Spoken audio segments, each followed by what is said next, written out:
This one just came in. A 4-year-old, high fever. The front desk nurse informed Catherine, the pediatric doctor. Misty, I'm fixing to leave in 5 minutes. My shift was over an hour ago, but I was just wrapping up some paperwork. Can you ask someone else to take that call, please? Catherine said. Catherine had been on her feet the entire day, hustling from one patient to the next, and all she wanted was to head home and collapse onto her cozy bed. The weight of exhaustion was bearing down on her, and her muscles were screaming for rest. The thought of kicking off her shoes, sinking into her soft mattress, and letting out a sigh of relief was the only thing driving her at this point. She couldn't wait to finally give her weary body the break it deserved. 10 minutes later, the nurse came back to Catherine. I'm sorry, but everyone's tied up with something right now. It's been one hell of a busy day. Can you please take the call? The nurse pleaded with Catherine, hoping she would be willing to help out despite her exhaustion. And Mrs. Johnson's out of commission too, otherwise I could have asked her to handle it. I don't want to risk getting canned for not handling this right. I really need your help, please, Misty pleaded with a tinge of desperation in her voice. Catherine let out a deep sigh and replied, Alright, give me the name and address. Thank you so much. I'll fill out the form and be right back, Misty exclaimed with relief and ran off to complete the paperwork. A minute later, she returned with a smile on her face and announced, You're going with Mr. Burns. I owe you one. As Catherine made her way to the location where they had received the call from, she went through the form, scanning the patient and parents' names. But as she came across the names of the father and son, she suddenly froze in her tracks. Sean Barnes? Huh, what a small world. Catherine thought to herself, feeling a mixture of surprise and curiosity. She had been married to Tim Barnes for the past 10 years, but they hadn't been blessed with any children. Meanwhile, the driver, Mr. Johnson, checked the address and groaned. Darn it, they blocked off the highway in that part of town. Looks like we're gonna have to take a little detour, he grumbled, maneuvering the vehicle through an alternate route to reach their destination. Once they arrived at the apartment building, Catherine made her way up the stairs to the second floor. As she knocked on the door, a young woman opened it, and Catherine had a feeling that she looked familiar. Thank God you're here, the young mother spoke nervously. We've been so worried. Many doctors said they were too busy, but you're finally here. Catherine smiled despite her exhaustion and replied, Well, my shift was actually over, but I'm here now. What's going on? Where's our little patient? Please come in. The woman invited Catherine in and led her through the hallway to the child's bedroom. Inside, a pale boy with dark hair lay on the bed, dressed in pajamas and warm socks. He looked up at Catherine with frightened eyes. Hey there, little guy. How are you feeling? Catherine greeted Sean with a warm smile before turning to the boy's mother. So what's been going on? Catherine inquired, concerned.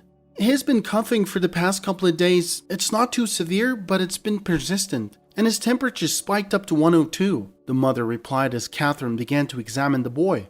Alright, let me take a look at your throat, Sean. Can you open your mouth for me, please? Catherine gently requested as she shone a flashlight into the boy's mouth to check his throat. Okay, I see. His lymph nodes are a bit swollen. Can you please get a glass of warm water? Catherine requested.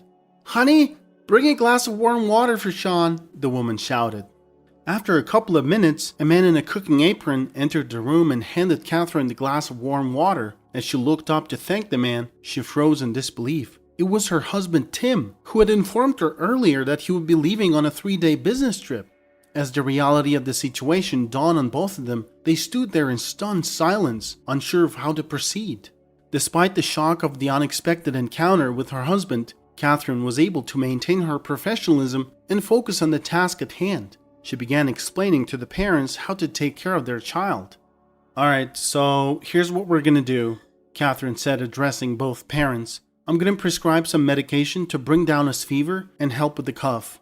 Make sure he gets plenty of rest and drinks plenty of fluids. You can also give him some warm soup or broth to help soothe his throat. The parents listened carefully and nodded in agreement, taking notes as Catherine spoke.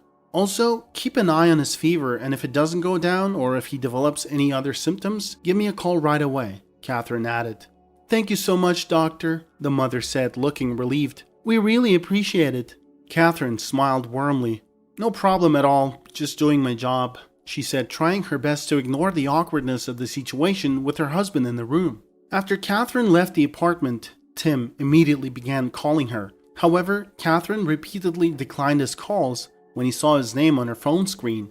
When Catherine finally returned home, She went straight to her bedroom and collapsed onto her side. She felt completely emotionally drained and couldn't stop thinking about what had just happened. Catherine couldn't help but ask herself, why? And how did Tim manage to keep this hidden from me for all these years? She felt betrayed and confused. She had trusted Tim completely, and now she felt like she didn't know him at all. She couldn't believe that he had lied to her for so long. As she lay there, tears streamed down her face. She didn't know how to confront him, or even if she wanted to. Her mind was filled with questions and doubts. She wondered if the entire marriage had been a lie. She eventually fell asleep, exhausted from the emotional turmoil of the day.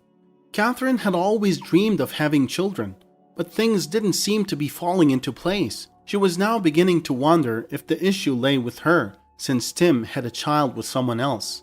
The following morning, Tim arrived early and noticed Catherine's tired expression. He looked at her with guilt and lowered his head.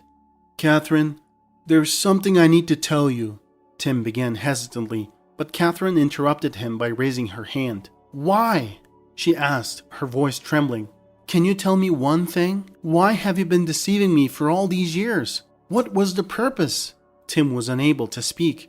"I've always loved you, Catherine, but I also love the mother of my child," he said, breathing heavily. "We've attempted for all these years, Catherine, but unfortunately it hasn't worked out. I wanted to make it work, but..." What really happened was that Tim got drunk at a corporate party and started flirting with the new girl, Kylie. After the party, they went to her place. Once loyal husband decided to sleep with the young girl. Catherine remembered when he came in the morning saying that he slept on the couch with his friends after getting drunk. Shortly after, Kylie revealed to Tim that she was pregnant. It was at that moment that Tim realized he had always wanted to be a father. However, he was already married to Catherine and could not simply leave his wife or the mother of his unborn child. The fact that he received a promotion soon after was convenient for him, as he could use it as an excuse to take more frequent business trips when he needed to spend time with Kylie. From that point on, Tim began living a double life, doing his best to keep it hidden from Catherine. When Catherine heard his confession, she was silent for a long time. Eventually, she spoke up and suggested, "I know the child is not at fault and has no involvement in all of this. I understand you had dreams of becoming a father, but I think it's over for us. I want a divorce. They need you, and I can't continue to live with you after everything that has happened. I'm just letting you go." Tim felt relieved and grateful for Catherine's understanding, and he didn't try to hide his happiness. He apologized to her for a long time and explained many things, thanking her for her understanding along the way. However, Catherine appeared to be unresponsive and uninterested. She simply didn't care anymore. "They're waiting for you. Your son has a fever, you need to go take care of him," Catherine reminded him. Tim swiftly gathered his belongings and left without any further discussion. Catherine slammed the door shut after him, and once he was gone, she screamed and shattered the vase of flowers at the entrance. Anger at Tim's betrayal and disappointment that she had kept to herself all this time flooded her emotions. She destroyed everything that came in her way, unable to control her rage. Catherine only stopped when she heard a continuous knocking at the door. She glanced at the mess she had made across the kitchen and then opened the door. Catherine opened the door to find a tall man in a police uniform standing before her, looking at her with a surprised expression on his face. "Mrs. Barnes, is everything all right? Your neighbors called and reported hearing some loud noises coming from your apartment," the officer asked with concern.